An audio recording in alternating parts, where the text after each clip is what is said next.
Welcome to ITLand. Please consider subscribing to my channel.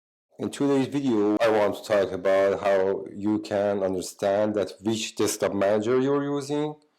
I mean, if you want to know that your current desktop manager is, there is a command for that.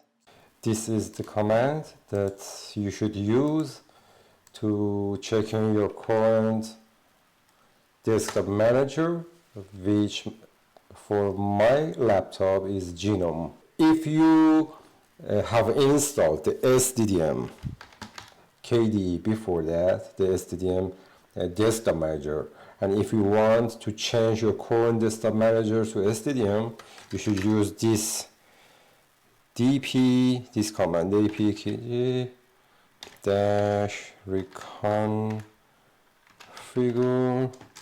and then the package name is SDDM.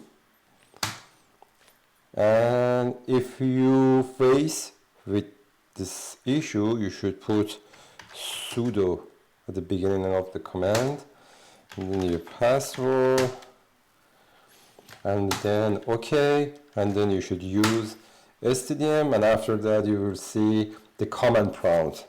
In this case, you should reboot, and then you will see your SDDM desktop manager.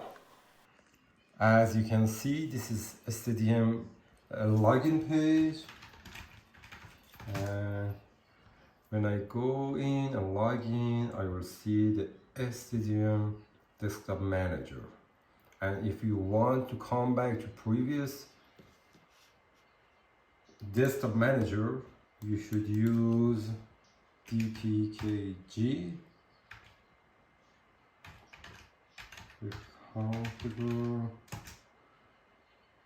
GDM3. Don't forget the pseudo here, and then your password. Use GDM3, and then reboot. You can see that you will come back to your previous desktop manager, which is the Gnome desktop manager or GDM3. You should wait until the login page comes up, and yep, this is Gnome desktop manager. Thank you.